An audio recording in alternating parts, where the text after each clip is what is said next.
अप्रैल 2012 की दोपहर को मुंबई पुलिस कमिश्नर के पास एक अननोन कॉल आती है और कॉल करने वाला इंसान कहता है कि इंद्राणी मुखर्जी ने शीना बोरा नाम की एक लड़की का मर्डर किया है। यह बात सुनते ही पुलिस कमिश्नर दंग रह जाते हैं, क्योंकि इंद्राणी मुखर्जी पीटर मुखर्जी जो स्टार ग्रुप के सीईओ थे, उनकी वाइफ होने के साथ साथ एक बिजनेस वुमन भी थी। तो जाहिर सी बात थी कि पुलिस कमिश्नर इतनी आसानी से इंद्राणी मुखर्जी पर हाथ नहीं डाल सकते थे, जिसकी वजह से उन्होंने सबसे पहले आसपास के पुलिस स्टेशंस में पता किया कि क्या वहाँ कोई मिसिंग रिपोर्ट लिखवाई गई थी, लेकिन उन्हें पता चलता है कि किसी भी पुलिस स्टेशन में कोई भी रिपोर्ट नहीं लिखवाई गई।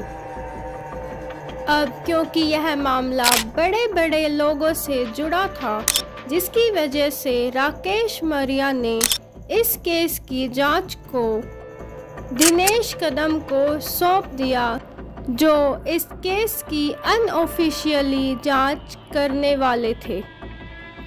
अब दिनेश कदम ने इस केस की जांच चुपचाप से शुरू कर दी। अब वह पूरे पीटर परिवार पर सर्वेलेंस रख रहे थे। उन्हें पता चलता है कि शीना बोरा 24 अप्रैल 2012 को गायब हुई थी और गायब होने से ठीक पहले उसने पहले अपने ऑफिस से रिज़ाइन किया और बाद में अपने बॉयफ्रेंड से ब्रेकअप कर लिया। शीना बोरा की बहन इंद्राणी मुखर्जी के अकॉर्डिंग शीना बोरा अपनी आगे की पढ़ाई के लिए यूएस गई थी, जिसकी वजह से शीना की कोई भी मिसिंग रिपोर्ट दर्ज नहीं करवाई गई और इंस्पेक्टर दिनेश कदम ने लगभग 4 महीनों तक पूरे परिवार पर सर्वेलेंस रखा। अपने इस सर्वेलेंस में उन्हें एक बहुत ही अच्छी लीड मिली, जो था मुखर्जी परिवार का ड्राइवर, क्योंकि मुखर्जी परिवार के ड्राइवर के पास एक गन थी, लेकिन अभी वह लीड मिलने के बाद भी उस पर हाथ नहीं डाल सकते थे, क्योंकि इंद्राणी मुखर्जी अभी यूएसए में थी। अगर वह कोई भी कदम उठाते तो शायद डर की वजह से इंद्राणी मुखर्जी इंडिया वापस नहीं आती। अब थोड़े दिन बीतने के बाद इंद्राणी मुखर्जी इंडिया वापस आ जाती है और जिसके बाद उसके ड्राइवर शावर को आर्म्स एक्ट के तहत गिरफ्तार कर लिया जाता है और जब उससे पूछताछ होती है तो थोड़ी सी कड़ी पूछताछ में वह टूट जाता है। अब ड्राइवर शावर एक ऐसा सच बताता है जिसे सुनकर पूरी पुलिस भी दंग रह जाती है।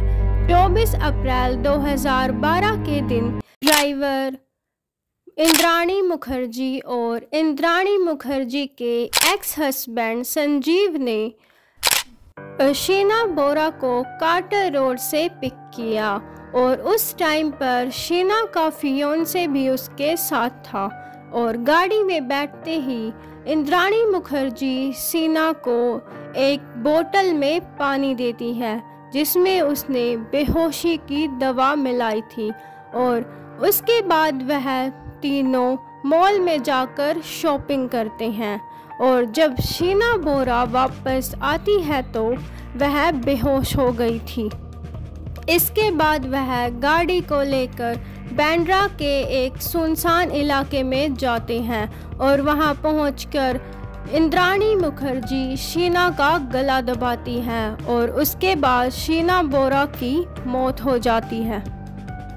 इसके बाद इंद्राणी शीना बोरा के फियोंसे राहुल को मैसेज करके उससे ब्रेकअप की बात कहती है।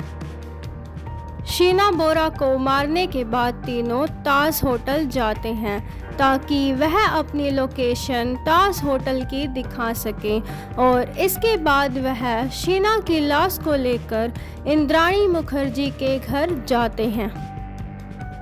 इसके बाद इंद्राणी मुखर्जी शीना का मेकअप करती है ताकि उसे वह ठीक ठाक तरीके से ले जा सके।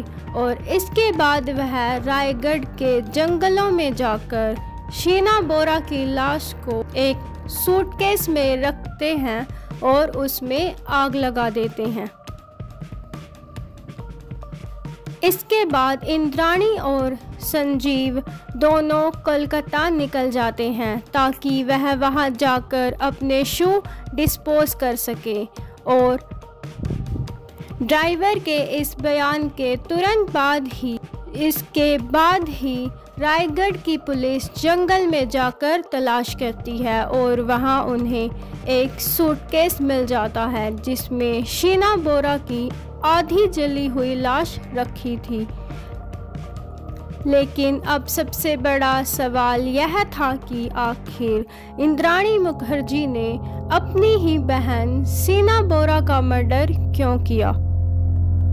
इसके पीछे भी एक काला सच छुपा हुआ था, क्योंकि इंद्राणी मुखर्जी शीना की बहन नहीं बल्कि उसकी माँ थी और शीना बोरा उसके एक्स बॉयफ्रेंड की बेटी थी, जिसके बाद वह संजीव से शादी करती है और उसकी बेटी पीहू को गोद ले लेती है।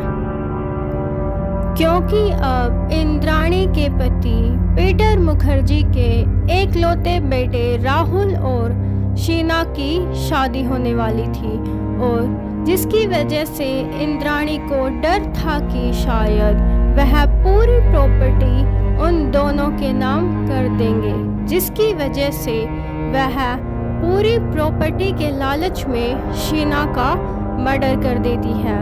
और उसका एक और मोटिव यह था कि उसे डर था कहीं शीना बोरा लोगों को बता ना दे कि वह इंद्राणी मुखर्जी की बेटी है।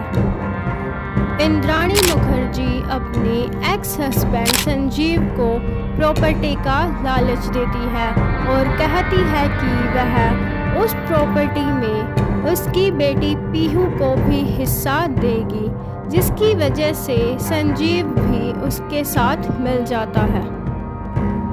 इसके बाद पुलिस को ड्राइवर शीना बोरा, इंद्राणी मुखर्जी और संजीव की एक साथ लोकेशन मिल जाती है, जिसके बाद वह तीनों को गिरफ्तार करते हैं और संजीव उन्हें डिस्पोज किए गए शू के बारे में भी जानकारी दे देता है।